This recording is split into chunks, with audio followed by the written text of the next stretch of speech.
Hello, I'm going to discuss the signs that the planets are exalted in.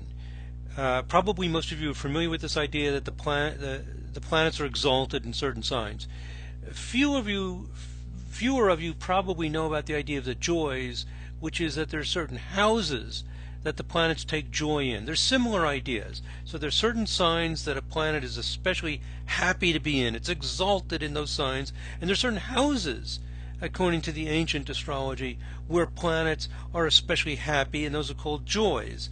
The idea of the joys got dropped in modern astrology. People are reviving it. The idea of exaltation continued on, and we still use it today. But these are similar ideas. Again, one is that the planets are really happy in certain signs, exaltation, and then there's certain houses that they're happy in, and we're going to see that they're closely related. They look different, but they're actually closely related, and they appear to be closely related to prime numbers. Mind-boggling. Okay, so there seems to be a scheme going on that's connecting all these things. So I'm going to describe that, and in describing that I'll also be covering some additional ideas.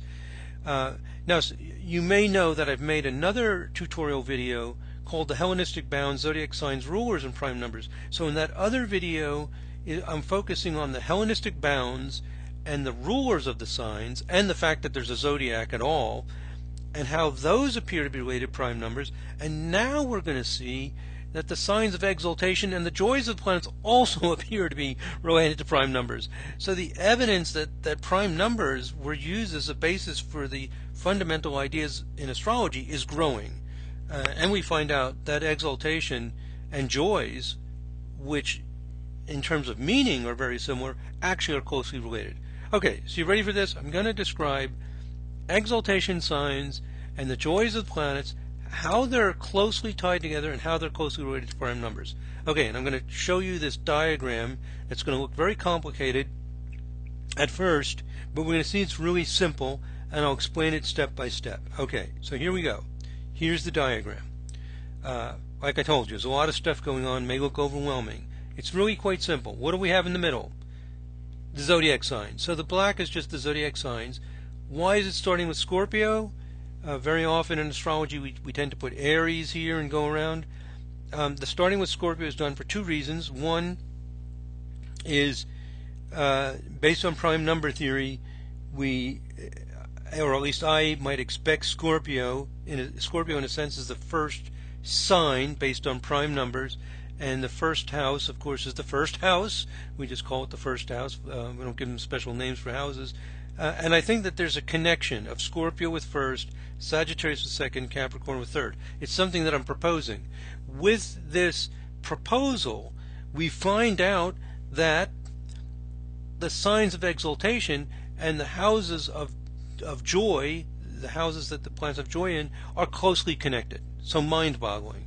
And of course, by putting Scorpio rising, we get the symmetry of the signs from, vertically, with the lights, sun and moon at the top, then Mercury next, Venus next on both sides, Mars next on both sides, Jupiter, and then at the bottom Saturn.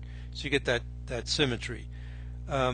So I'm proposing that there's a reason to have Scorpio at the beginning, and when we do this, we'll get some amazing patterns show up. This scheme shows up.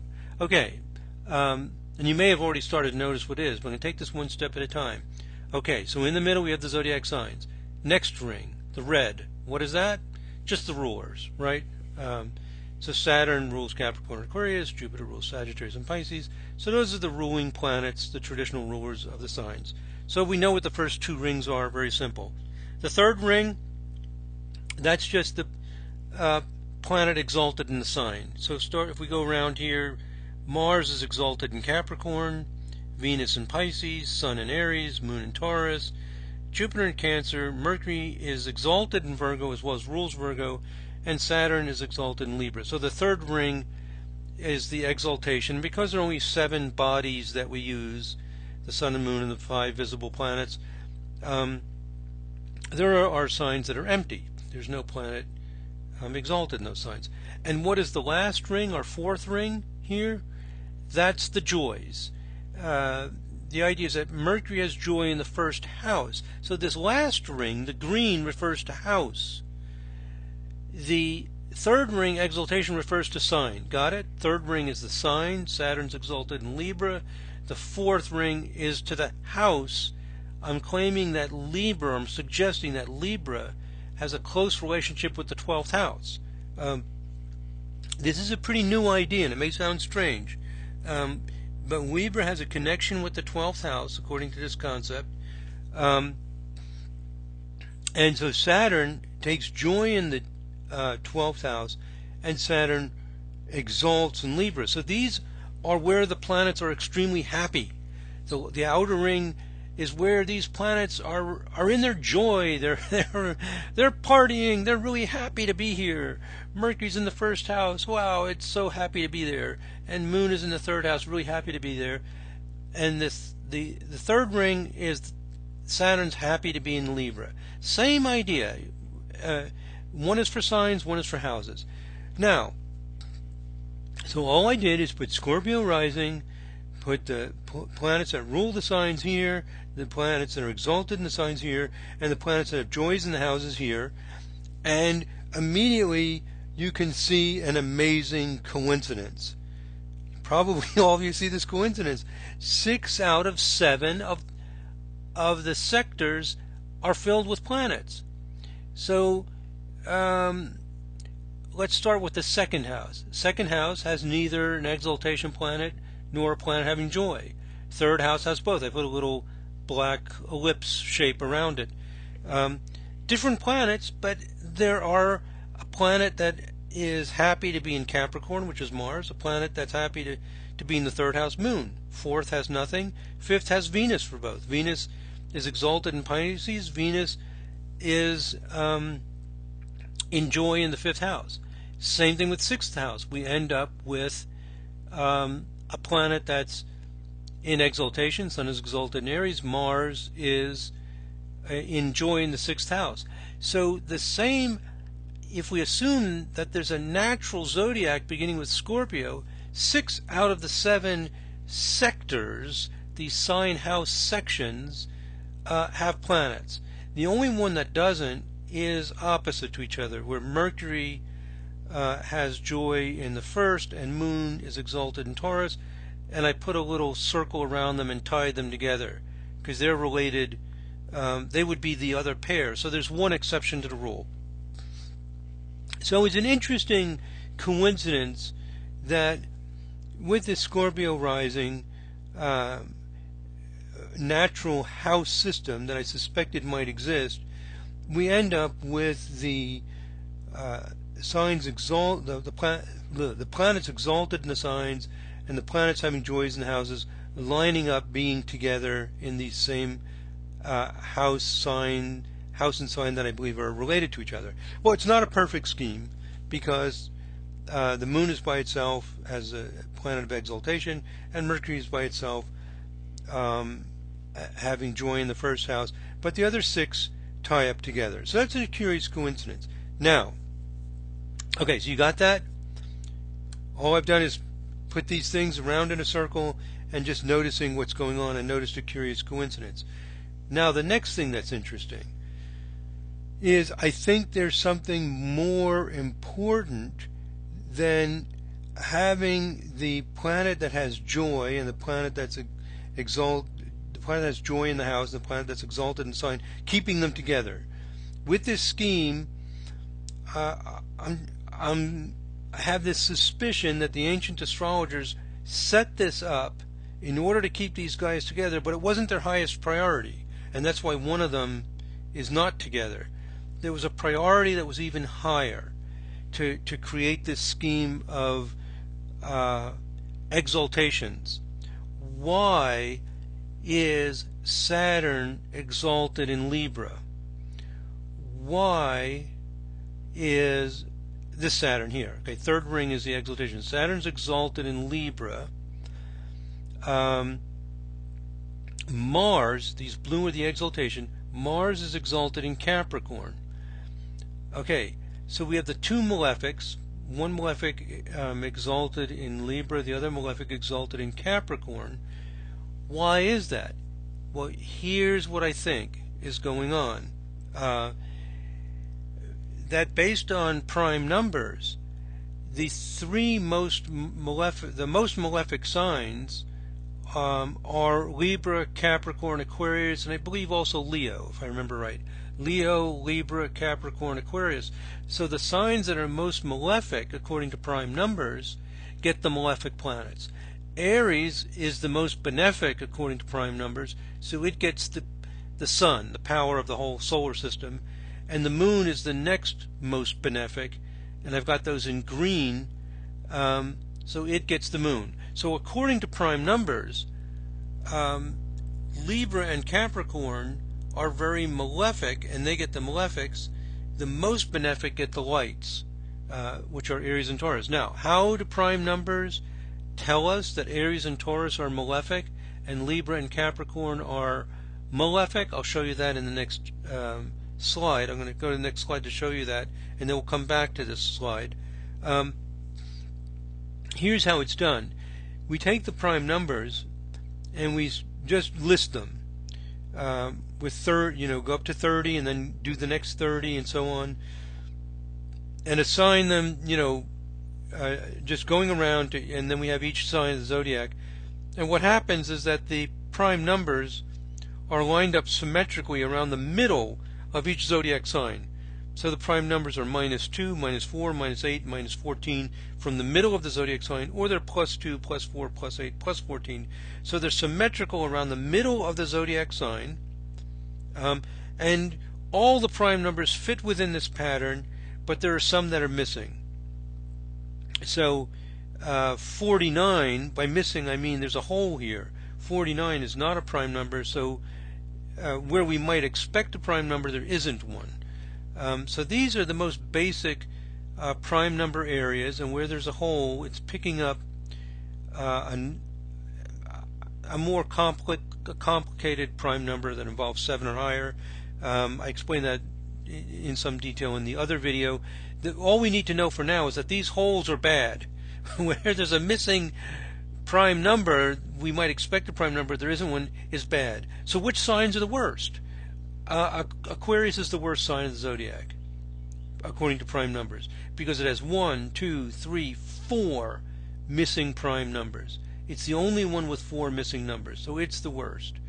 The next worst are Capricorn, which is missing 3.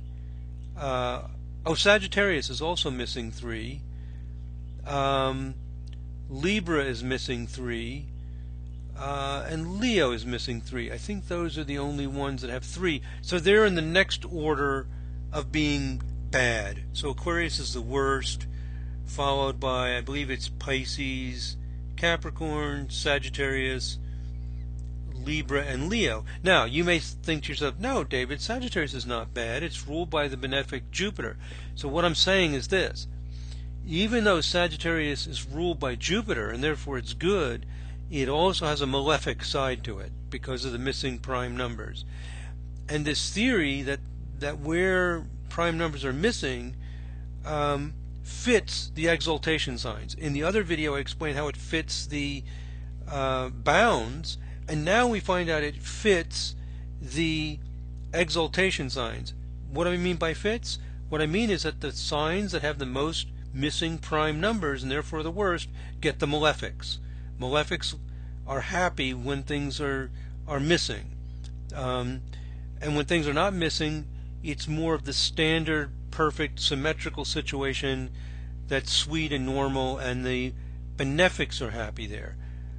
So let's go back. Now you understand what I mean by a malefic sign and a benefic sign based on prime numbers, and what this exaltation does is it helps set straight which signs are negative and which are positive. You'll see what I mean by set straight. Let me give you an example. Libra. Libra is ruled by Venus. Therefore, it should be a benefic place to be, right? It's ruled by Venus. But Libra is missing 3 prime numbers, which is a lot.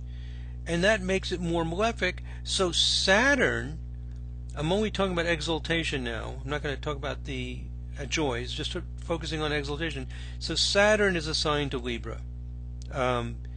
because it's a malefic. So the other malefic signs are Aquarius, which is the most malefic, but a planet is not exalted there because of the attempt to keep these together. So if we believe there are two rules, number one, assign malefic planets to malefic signs. Duh, right? If a sign isn't malefic, we give it a malefic planet. This is consistent with what I discovered with the bounds. If a planet is benefic, we're going to assign it the most powerful, wonderful objects in the sky if it's benefic. So that's one rule. The other rule is we're going to try to keep the exaltation together with the joy. So we don't want to really go with Aquarius because there's nothing there. We don't want to go with Leo, which has 3. Here's the number 3. This is how many malefics there are, and this is how many malefics there are in the first half and second half, because each sign is split into half. There's a point of symmetry in the middle, so it's inclined to look at that as well. But the most important thing is how many malefics there are. So here's Aquarius with 4. Here's Leo. If we look in the middle, there's Leo, has 3. Libra has 3. As I mentioned, Sagittarius has 3. And what else has 3? That's it. So we're disinclined to have a planet exalted in Leo, Aquarius, or Sag, because it doesn't line up with a planet having joy. So we have only really 2 choices. The only 2 signs that have 3 malefics are Libra and Capricorn. Those are the only 2 that are available, you might say. So Saturn gets assigned as the planet of exaltation to Libra, and Mars gets assigned as the exaltation of Capricorn. It works perfectly. The 2 malefic planets are assigned to the 2 malefic signs. How cool is that? Furthermore, you can't assign, I believe that this would be a simple rule that would make sense. You don't want to assign Mars to the sign opposite to the sign it rules, because the sign opposite to one it rules is detriment. It's considered to be bad. So Mars can't be exalted in Libra because it rules Aries. So we can't put the exaltation opposite to this in its sign of detriment. So Saturn has to go here, and then Mars can go here. There's no problem with it being in a sign opposite to one that it rules. And so a very clear assignment, completely unambiguous. We put the 2 malefic planets with the 2 malefic signs according to prime numbers. Same thing that happened with bounds. It's amazing.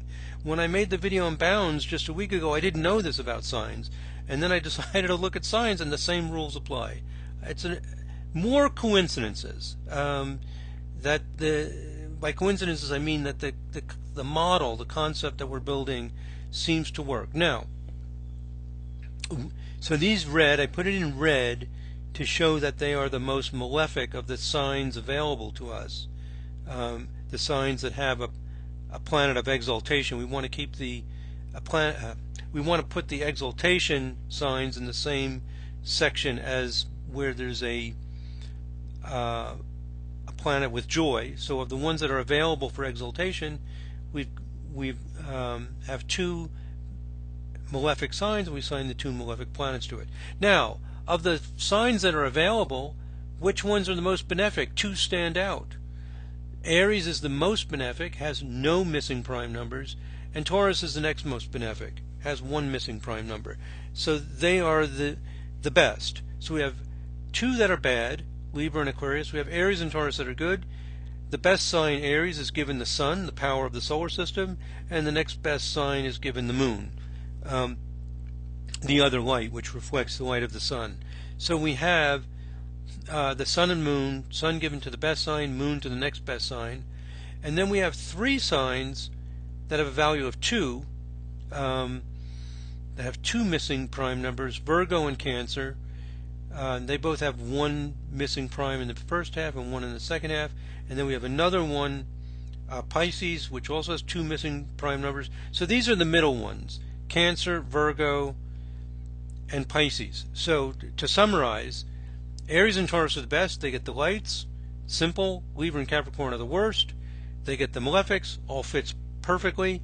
And then we have 3 others to deal with, and they're all 2. These are balanced the same way, 1 and 1. This is 2 and 0.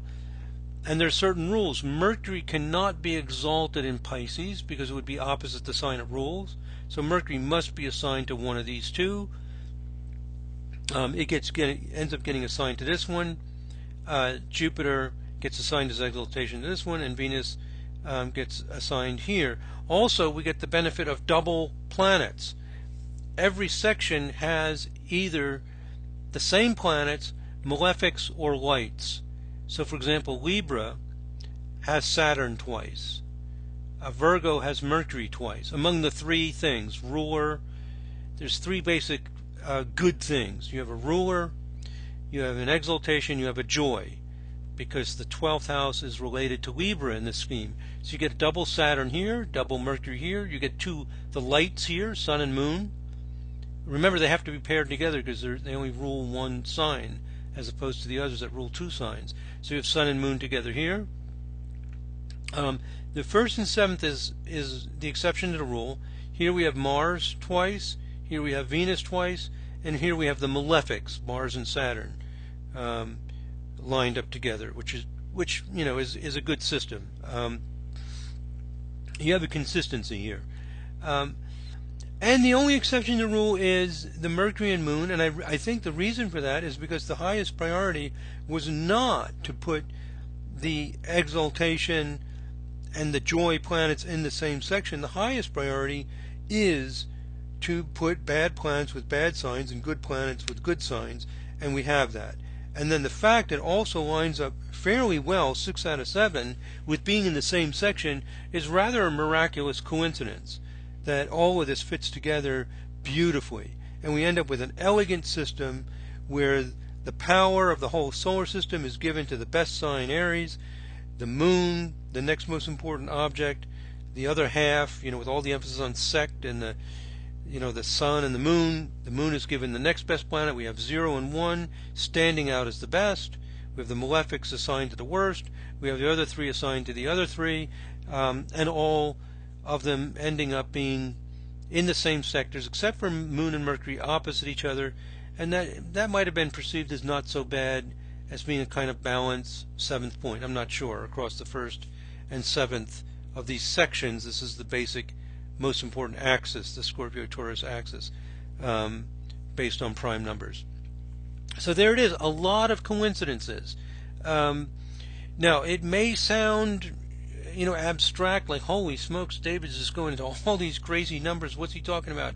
It's actually not as complicated as it might sound at first. All we're saying is that Scorpio, which based on prime numbers would be a starting point, is assigned with the 1st house. And then we make the planets symmetric for the rulers, going around both ways. And then the ruling planets, we just assign them to the appropriate sign. The signs that are bad, according to prime numbers, get the malefic planets. The signs that are good get the Sun and Moon, and the ones in between get the Venus, Jupiter, Mercury, and they all line up nicely in a nice pattern. Moon and Mercury do end up opposite to each other, but the Moon has to go here. It has to, because it's the 2nd best sign, and Sun has to go here. So by luck, the Sun did end up in one of the signs that has another planet. Moon did not, but overall it fits the scheme very, very well. So that's it. That's basically what I want to present to you, is this coincidence of how, using the Scorpio rising, the planets that have joy in a house and the planets that are exalted in signs tend to line up, and the planets assigned as being exalted in a sign line up very, very well with how good the sign is. All this according to prime numbers. Okay, so let me just review a few concepts here. The exaltations and the falls are very important. Why are they important? Because they help correct or balance what would otherwise be errors in the rulerships. Because otherwise you would have Libra being completely associated with the benefic Venus, when in fact Libra has some negative qualities, or not negative is the wrong word, malefic, which is not the same as negative, some malefic qualities that goes with Saturn. And the idea of malefic is malefic doesn't fit the nice balance of the material world. It connects you to the number 7 and a more transcendent reality. So malefics are bad for normal life, but they're good for pushing you on to higher things. So we shouldn't think of malefic as bad. This all fits together with the information that I gave in the complimentary lecture, where I talk about some more of those details. Point number 2, just to summarize some concepts here: exaltations, not falls. I've got a typo here. Exaltations and joys. Exaltation and joys are similar. They're special places. The Scorpio rising is the most important of the natural houses, I believe. We can call this the prime number houses. You see how important they are in the way that they create the ladder of the ruling planets. Let me go back to that. By having Scorpio rising at the ruling planets, we also get the lineup of exaltations and joys. And just to review, the primary criterion for assigning exaltation is the number of missing prime numbers in the zodiac sign. The second criterion is to try to keep the sign and the house associated with it, according to the prime number houses, together. I'm calling this Scorpio rising chart the prime number houses, just to give it a name. A third criterion, by the way, could be whether the interpretations make sense. The ancients are probably not completely oblivious to testing models. I mean, Vettius Valens and other people give interpretations that they believe make sense. So, that has to be considered. And there's also the rule that you don't want a planet exalted in the sign of detriment. It just wouldn't make sense. So what I'm proposing is that many of the founding principles of astrology are untested models. They're not really superstitions. They're not information that was dropped down from an extraterrestrial or some other way of getting it. They're models, and the models are largely untested. The models look beautiful. So if we go back to this, it's a beautiful scheme. We've got the power, the sun and moon, the great powers and the great signs. We have the malefics and the bad signs. We have the symmetric ruling planets going from top to bottom. Everything fits together, very, very nicely. It's a beautiful scheme. And I think the interest of the ancient astrologers was probably in making a beautiful model more than testing it to see if it works with people. But you also do test it. They applied it. And that probably reinforced the feeling that it was correct. Okay, so that's the basic idea. I want to go over a few related issues, things I've touched upon, and make this clearer. There are 3 natural house systems, at least that I'm aware of. One is Aries is the first house. Probably every astrologer or student of astrology knows this. Aries is like the first house, Taurus is like the second house, Gemini is like the third house. And this is actually mostly a modern idea. We don't see a huge amount of evidence for it in the ancient literature. I do have a tutorial video where I mention I think there's hints in Vettius Valens, one of the ancient works, that hints at, I think there's some evidence that he might have this idea, but it's mostly a modern idea. That's the most important thing. There was the Thema Mundi, which puts Cancer rising. It put Aries on the 10th house and Cancer rising. And I'm suggesting there's a third one, which is the Scorpio rising, which we can call this the prime number houses. So we have the modern natural houses, the Thema Mundi natural houses, and we have the prime number natural houses. One gives Aries related to first house, one gives Cancer related to the first house, one gives Scorpio related to the first house, and then you just go around assigning each planet, each sign to the next house. And now notice, by the way, that the Thema Mundi and the prime number houses are trine to each other. So these are both water signs, they're trine to each other. So the first house, according to Thema Mundi, is Cancer, second house will be Leo, and according to prime number houses, first house is Scorpio, second house is Sagittarius. So for second house we'd have Leo, which is fire, for Thema Mundi, and we would have Sagittarius for the prime number house system associated with second house, which is also fire. So the signs are always trine to each other, which is just an observation, interesting observation, and we're going to see it show up in an old picture. I'm going to show you in a minute where that idea seems to show up. So if there are these prime number houses, how come they're never mentioned? I'm suggesting there is this thing called prime number houses. It sounds like something I'm just making up out of my head. Thema mundi is mentioned over and over and over again. Well, it does show up occasionally. Here's an image from astrologer Russell Olhausen, and here's the source for it. I'll show you a magnified part of this part here, which is the part I'm interested in. So this is from 1647. This is not really ancient, going back to the origins of astrology, but it goes back to 1647 and undoubtedly based on ideas that go much further back in time. Let me give you a magnification of that section. And what do we see here? We see the Scorpio rising chart. The Scorpio rising chart is not really that unusual. Sometimes we think of it as just an artifact of setting the rulers. So we have Saturn here, and Jupiter and Mars, that symmetry going up, and that it's just coincidental that will give us Scorpio rising. I don't think it's that coincidental. We do see the Scorpio rising chart showing up. Now here's an interesting thing. This arc here is for the Saturn. This connects where the Jupiter things are. We have the cross where the Mars, the signs ruled by Mars end, and then the Venus. There's a little curvy thing here, symmetrical to this one, and so on. Then here's the top two, Sun and Moon, done separately. Here they're done as one thing because it's the same planet. So the person who created this wanted to emphasize that ladder. It's like a ladder. You have these rungs going up. So we wanted to do that. Excuse me. Now here's an interesting thing. There are triangles coming out of the middle of each sign. So for example, here's Virgo, the Earth triangle, and then here's the Air triangle.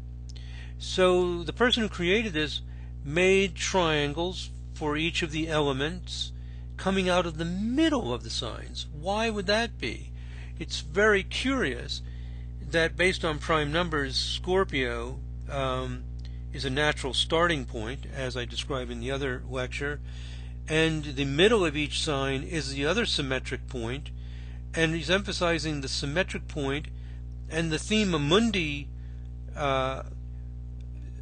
natural houses are trine the prime number houses. That may just be a coincidence, but I find it curious that the two main natural house systems of ancient times, the thema mundi, which is well known about, and I'm suggesting the Scorpio rising, which we have here. Some people would say, no, do the thema mundi, Aries, Taurus, Gemini, Cancer. Well, they end up being trine. We get this trine emphasis coming from the middle, which is a symmetric point.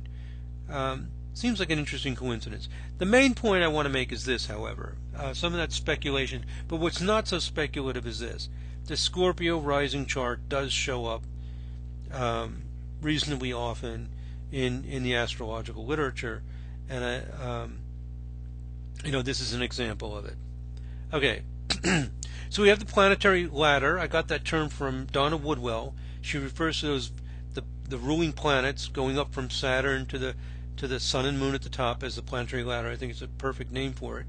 It does appear at least periodically in ancient astrological literature. Don and some other people are doing some research, looking things up, having noticed that it shows up fairly often, and going to document that a little more carefully. Donna wrote an interesting, really wonderful little paper on the early history of astrology and alchemy, and how the planetary ladder works into it. There's the website for it. It's at her website, fourmoonsastrology.com. And here's an interesting question. Which came first, the planetary ladder or the prime number as the foundations of the zodiac, planet rulers, exaltations, and bounds? The reason I ask this question is because I came into these ideas studying prime numbers, and prime numbers suggested to me that the things would be laid out in a certain way, and they are. Donna approached it from the point of view of noticing the ladder and the Scorpio rising looking more like an artifact of the ladder, the planetary ladder. Does it really matter? I don't think so. I think that the most important point is that the astrological model is like an intricately woven tapestry where so many things fit together. We have our planetary ladder, which becomes a critically important concept in some of the history of astrology. We have the Scorpio rising, which fits the prime numbers. We have the middle of the zodiac signs, which are shown, for example, in that picture I just showed from the 1600s. So everything seems to fit together into a beautiful pattern, whether you look at it in terms of interpretation or from the point of numbers. It all fits together. And this beautiful model, which wasn't really tested that thoroughly as we would test models nowadays, the fact it fits together so beautifully, and there's such a beautiful little system behind it, is probably part of the compelling power and success of the astrological model in capturing people's imagination for over 2,000 years. So a final note about untested models. In modern times, the emphasis is on testing models. When the astrological model was built around in the first millennium BC, there was much more skepticism about the importance of testing models. Platonic thinking was much more popular at the time than it is now, to put it mildly. So much of the emphasis was on finding a beautiful model, and if it was beautiful, you would tend to think it was true, and you don't really need to test it. And Donna Woodwell also pointed out that Plotinus, who was born in 204 or 205, died in 270, once said that there was no point to having an image of him made. And I thought that was quite interesting, because people said, well, let me get an image of you, like a painting or something, so people will know what you look like. And she said he said there was no point in it, and she described it pretty well. And I wanted to find the source on it. I found a reference to it on a website. Here's the website here. So let me read this to you, because it really gets across this emphasis on the importance of the thought, the contemplation, as Plotinus would call it, rather than testing it. So this is to quote from this website. There's a story of someone wanting to make some kind of a likeness for him, Plotinus, to be remembered by. They wanted to make a painting of him, and he turns to the guy and says, "Is it not enough to have to carry around this image? Must I transmit the image of this image as worthy of attention?"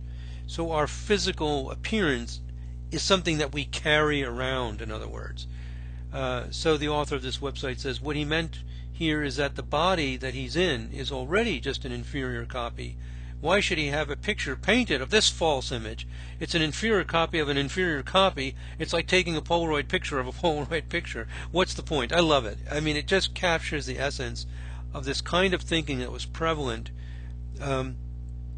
through that time period when astrology was being developed, from around 700 BC to say 200 BC, and then following that, not that there were many different philosophies, but I think that this philosophy of Platonic thinking and pure thought forms had a big effect on astrology, and I thought that was just a kind of clever and kind of a cute way of putting it.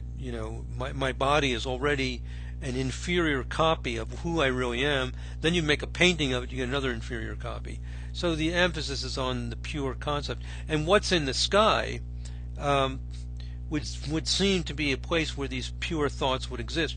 Remember that even Kepler, when he was discovering the laws of motion around the year 1600, he kept looking for a circle. The assumption was that the sky is perfect, where these perfect thoughts, are more purely created.